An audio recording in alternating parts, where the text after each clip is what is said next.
Bonjour, dans cette vidéo, un extrait du travail des étudiants de la promo 2022-2023 du master M2 AEP Approche écologique du paysage.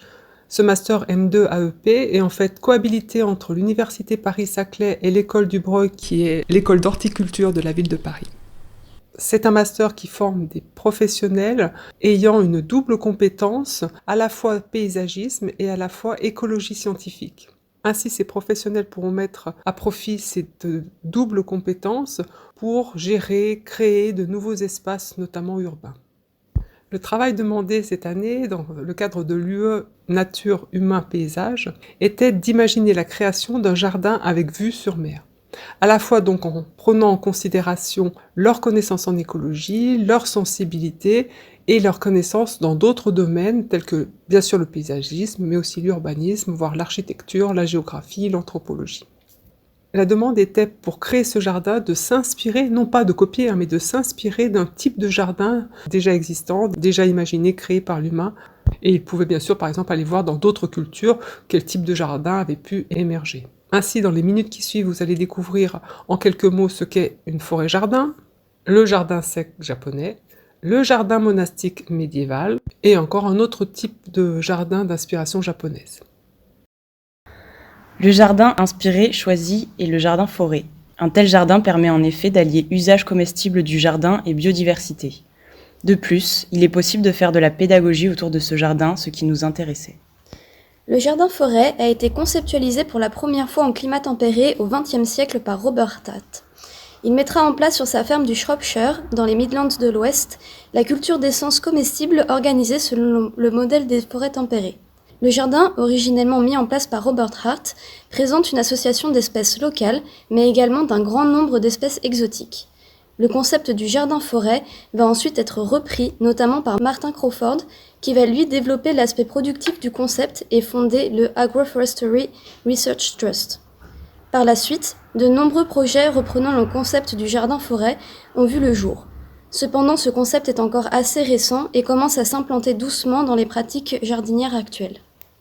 Le jardin-forêt, aussi connu sous les noms de forêt comestible ou forêt nourricière, est un jardin qui repose sur le modèle d'un écosystème forestier, mais en intégrant des essences végétales d'intérêt pour l'humain, comme des plantes comestibles. En d'autres termes, c'est un jardin comestible qui imite la structure et la diversité d'une forêt. Il se base sur le principe de succession écologique et intègre un processus d'évolution du milieu naturel au cours du temps. Plusieurs arbres et plantes sont cultivés sur une même parcelle. Le jardin-forêt est composé de 7 strates, d'après Robert Hart, allant de la canopée à la couche couvre-sol, en passant par la strate verticale. Les jardins-forêts conjuguent les techniques d'agroforesterie et de permaculture, mais se distinguent par l'importance de l'aspect esthétique qui leur est attribué. La création d'un tel jardin est donc motivée par une volonté de production de denrées comestibles en abondance, mais également de mise à disposition d'un bel espace de vie. Afin de supporter la fonction de production alimentaire, les jardins-forêts sont également pensés pour favoriser la fertilité et la santé des sols. Nous avons choisi de nous inspirer du jardin sec japonais. Le bouddhisme Shan ou Zen est né au début du XVe siècle. Il s'est répandu en Chine, en Corée puis au Japon. Les carrés Sansui ou jardins secs découlent de ce courant.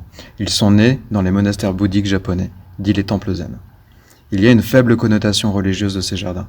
Le dénuement voulu de cet art plaisait aux moines zen qui prirent souvent des paysages song comme modèle pour faire leur jardin. Ils sont une prime tentative d'exprimer la pensée zen à l'aide de pierres assemblées. Cette étendue, avant tout constituée de gravier ou de sable grossier, de rochers, représente les 3 thèmes majeurs du style de jardin zen: le lac, les îles et les montagnes. On a vu une correspondance formelle et symbolique entre le paysage normand côtier et la philosophie des jardins secs japonais, l'expression de la nature, de l'eau, la relation roche-eau. Donc le jardin d'inspiration que nous avons choisi est le jardin monastique médiéval qu'on retrouve de 500 à 1430 en France notamment. Ce jardin a plusieurs caractéristiques. D'abord, c'est un espace clos et refermé sur lui-même. C'était pour des raisons de sécurité car il y avait des guerres incessantes à cette époque-là. Et ça donne en fait une impression d'intimité dans ce jardin. Ensuite, on a une composition symbolique religieuse due à la présence d'une abbaye ou d'un monastère avec des parterres carré avec au centre un arbre, un bassin ou un puits qui constitue une sorte de point de rendez-vous central. Et avec le temps, ce type de jardin laisse de plus en plus de place à la promenade, au plaisir du fleuri et du comestible, avec des structures en bois de plus en plus raffinées qui dessinent des chemins et des lieux de contemplation. Une des dernières caractéristiques de ce jardin qui est en fait la plus importante et la raison d'être de ce jardin, ce sont les plantes utiles qu'on y retrouve notamment au sein des différents carreaux qui constituent le jardin. Un carreau peut être un potager, un jardin des simples, un verger ou encore être composé de fleurs parfumées. Pourquoi nous avons choisi ce type de jardin ? Déjà parce qu'on en retrouve plusieurs de ce style le long des côtes bretonnes, qui sera l'endroit de notre site d'études. Et on a eu envie de rendre hommage à des éléments de cette culture. Nous sommes sensibles à un retour aux herbes dites simples, à en retrouver la connaissance et l'usage nourricier et médicinal.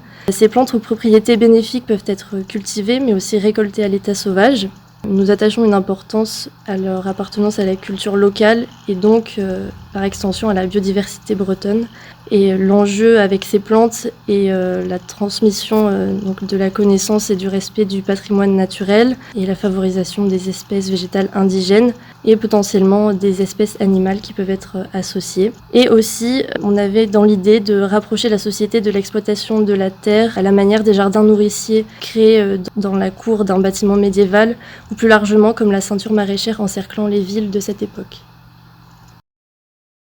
Donc bonjour à tous. Nous avons décidé de vous parler des jardins médiévaux monastiques. Ce mouvement né à la fin du 7e siècle en Europe occidentale concerne principalement l'Irlande et l'actuelle France et Allemagne. Ce sont en effet dans ces pays que la règle de Saint-Benoît va s'imposer le plus majoritairement.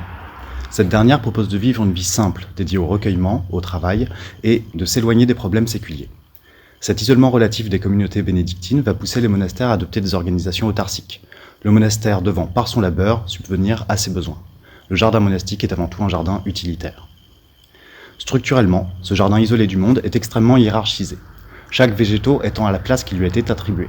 Les différents parterres, souvent séparés par des techniques de plessis ou de murets, sont pensés pour pouvoir être travaillés d'une longueur de bras.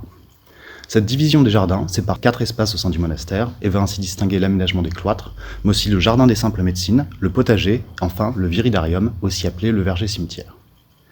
Au-delà des règles de composition assez rigides et reposant sur de l'exégèse numérique, le fonctionnement des jardins monastiques, sans intrants, bouclant les cycles de carbone, et évidemment composé de plantes indigènes, cherche à répondre aux besoins alimentaires, sanitaires, mais aussi esthétiques et spirituels d'une communauté. Ainsi, il est facile de faire de nombreux parallèles entre ces jardins historiques et le design permaculturel. Cette forme d'architecture offre des inspirations pour la composition d'un jardin écologique fortement patrimonial dans nos régions. Le jardin d'inspiration japonaise existe depuis le XIIe siècle. Il peut prendre différentes formes, le jardin de thé, le jardin sec, le jardin de contemplation, le jardin de mousse. La composition du jardin japonais repose sur 3 principes. Le premier est la reproduction de la nature, en particulier en recréant des paysages miniatures et en jouant sur les effets de perspective d'échelle de différents éléments. Le second principe est le symbolisme, religieux ou mythologique, qui peut être lié à différentes religions telles que originellement le shintoïsme et le bouddhisme. Ainsi, des éléments et des scènes composent des évocations de ces symboles par la forme d'un rocher par exemple. Le troisième principe est la capture du paysage environnant. Le jardin ménage des vues sur le paysage environnant et vise à donner l'impression que le jardin se poursuit à l'infini. Il y a un travail sur les plans avec 3 plans, le premier plan, le plan intermédiaire et le plan lointain, entrecoupés d'une matrice homogène minimaliste telle qu'un plan d'eau, de sable ou de mousse. L'ensemble compose un parcours avec de multiples points de vue, faisant le parallèle entre les forces de la nature et notre trajet de vie en tant qu'humain, faisant partie intégrante de la vie sur notre planète.